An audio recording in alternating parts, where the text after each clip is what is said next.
शिव महापुराण की कथा तुमने सुनी है, तुम उस शंकर को याद कर लेना। जब जब कहीं विपदा की घड़ी आए उस समय पर दिल से पुकारना, श्री शिवाय नमस्तुभ्यम, श्री शिवाय नमस्तुभ्यम। वो देव अधिदेव महादेव तुमने दिल से पुकारा, मैंने कथा सुनी है, मैंने भजन करा है, कहाँ है मेरा सामने खड़ा है। श्री शिवाय नमस्तुभ्यम। नमस्कार फ्रेंड्स, आप सभी का स्वागत है। तो इससे पहले जो मैं वीडियो डाली थी फ्रेंड्स, वो पंडित प्रदीप मिश्रा जी के द्वारा शिव महापुराण कथा सुनाई गई थी। तो उसी से संबंधित आज मैं एक और शिव महापुराण से जो कथा सुनाई गई है, जो कि मुझे बहुत ही आत्मिक लगी, और इस कथा को मैं आपके साथ शेयर करना चाह रही थी। और इस कथा को प्लीज़ आप ध्यान से ज़रूर सुनें।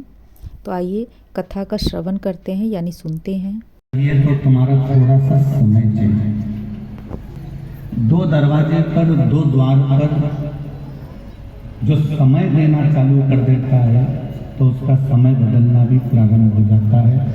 एक गुरुदेव और दूसरे महादेव, ये दो है।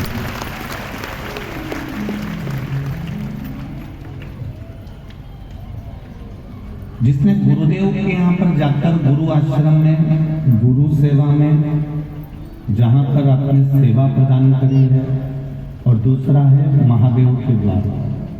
ये इतने राजू भाई, घनश्याम भाई, मनीष भाई, उनकी मित्र मंडली और पूरी समाज, और यहाँ सखी मंडल, महिला मंडल, और ना जाने कौन कौन कितनी सेवा दे रहे हैं।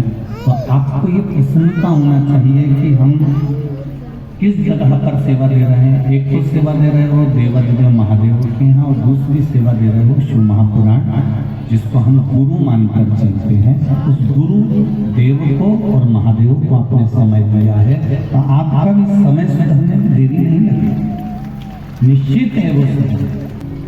भगवत स्मरण में, भगवत भजन में, भगवत कीर्तन में, भगवत मंत्र माला में, नाम स्मरण में जो हमने थोड़ा सा भी समय लगाया है, भगवान की भक्ति में, शिव के द्वार पर, शंकर भगवान की चौखट पर, या हमने गुरु जी के दरवाजे पर जाकर कहीं थोड़ी झाड़ू लगा दी, थोड़ी सेवा कर दी, थोड़ा प्रसाद बांट दिया, थोड़ा काम कर दिया, थोड़ा पानी भर दिया, या थोड़ा सामान सोच लिया, या उनकी सेवा में हम लगे हैं, तो वो खाली नहीं है। दो द्वार पर दिया गया समय है, दो दरवाजे पर लगाया गया आपका समय कभी व्यर्थ नहीं जाएगा। एक महादेव के आगे और एक गुरुदेव के आगे कभी अपने धन का बखान मत करो कि मेरे पास में ऐसा है, मैं कितना कर सकता हूँ, मैं ऐसा कर दूंगा, मैं ऐसा कर दूंगा। नहीं नहीं, ना तो हमें महादेव के सामने कहना है, ना हमें गुरुदेव के सामने कहना है। एक गुरुदेव के सामने और एक महादेव के सामने हमारे अहंकार का परिचय हमको नहीं देना।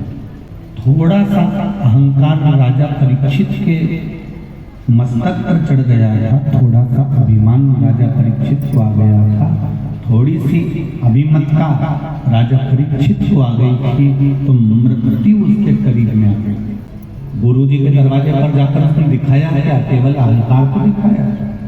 शमीक ऋषि के आश्रम में पहुंचकर राजा परीक्षित ने अपने अभिमान को प्रकट करा कि मैं आया हूँ इतना शिव कथा कर, शिव जी को बेलपत्र पत्तियां समर्पित कर देता, रोज जल लाता, जो पत्र भगवान को चढ़ाता वो खा लेता, भगवान की अविरल भक्ति में डूबा है, भजन में डूबा है।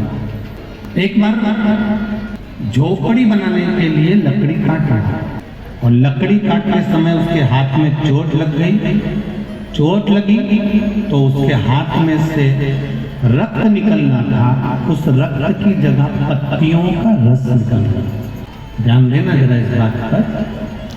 हाथ में अगर चोट लगती तो रक्त निकलना चाहिए, पर रक्त की जगह पर उसके हाथ से पत्तियों का रस निकला। पत्तियों का रस निकला तो उसने विचार करा, बताओ मैंने कितनी शिव जी की भक्ति करी है, मैंने कितना भगवान शंकर का भजन करा है कि मेरे शरीर में रक्त नहीं बचा। पत्ती इतनी खाई मैंने, बेलपत्र इतना खाया, इतना पत्तियों का सेवन करा कि मेरे शरीर में से रक्त की जगह पर पत्तियों का रस निकल रहा। पत्तियों का रस। इसको आ गया अहंकार। अब इतना अहंकार आ गया, इसको इतना अहंकार आ गया कि ये शिव जी के सामने बैठ गया। जिस शिवालय का ये पूजन करता था, जिस शंकर भगवान की आराधना करता था, उस शिवलिंग के सामने बैठकर कहता है, भोलेनाथ मैंने आप पर इतना जल चढ़ाया, मैंने आपकी इतनी आराधना करी, मैंने आपकी इतनी पूजन करी कि अब मेरे शरीर में रक्त नहीं बचा, अब केवल पत्तियां बची है मेरे शरीर में, उस पत्तियों का रस बचा। भगवान देवाधिदेव महादेव भगवान शिव उसी समय पर उसके सामने प्रकट हो गए। जब अपना कोई भक्त गलत मार्ग की ओर जाने लगता है तो मेरा महादेव उसको संभालने का कार्य करता है। एक बार तो मेरा महादेव संभालता ही है। लंकाधिपति रावण को भी भगवान शंकर जी ने संभाला, कहा कि देख लंकेश, तो अभिमान में मत भूलना, अहंकार में कीन गए धन वैभव और वंश, ना मानो तो देख लो रावण कौरव और कंस, ये तीनों अभिमतता में चले गए। तू ध्यान रख लंकेश, तू भी ध्यान रख। इसको भी समझाया कि ये तू बोल रहा है ये गलत। जितना भक्त भगवान का भजन करता है, शिव महापुराण की कथा करती, उससे दुगना भगवान भक्त का भजन करता है, उससे दुगना। तुम कभी मत कहना ये बात कि तुमने कुछ भगवान को दिया। तो फ्रेंड्स, इस कथा को सुनने के बाद आपको कैसी अनुभूति हुई कमेंट बॉक्स में ज़रूर बताइएगा। आपके जवाब का हमें इंतज़ार रहेगा, और पसंद आया हो तो एक लाइक कीजिएगा, फैमिली फ्रेंड में शेयर करना नहीं भूलिएगा। तो फ्रेंड्स, फिर मिलते हैं एक नई वीडियो के साथ। जब तक के लिए खुश रहिए, स्वस्थ रहिए, मस्त रहिए। कथा सुनने के लिए आप सभी का धन्यवाद।